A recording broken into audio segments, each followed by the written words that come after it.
মধ্যবঙ্গ নিউজের যে কোনো খবরের দ্রুত আপডেট পেতে ইউটিউবে সাবস্ক্রাইব করুন ইমার্জেন্সি টিভি লাইভ এবং সাবস্ক্রাইবের পর অবশ্যই বেল বাটনে একটি ক্লিক করুন।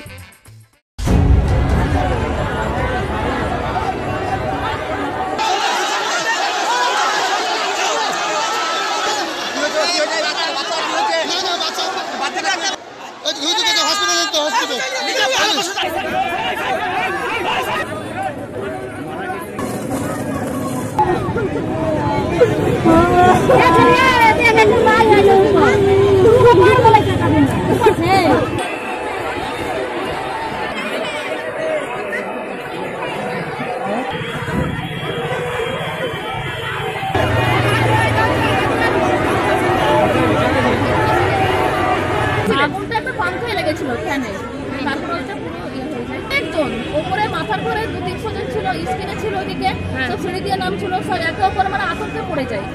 তখন আমাদের এখানকার ছেলেপেলে যেগুলো এরকম কাজ করে সেগুলো তারাই যে উদ্ধার করে। ছিলাম পাংখাতে ধোঁয়া উঠে আগুন লেগেছিল, এক স্টাফ মনে করেন পাংখাটা নামালো আর আমরা দুটো লাঠি মেরে মেরে নেমে গেছি পদ্মা থেকে 5তলায়।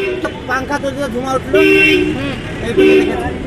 যদি মধ্যবঙ্গ নিউজের এই খবরটি ভালো লেগে থাকে তাহলে অবশ্যই একটি লাইক দেবেন এবং ইউটিউবে ইমার্জেন্সি টিভি চ্যানেলটি সাবস্ক্রাইব করবেন।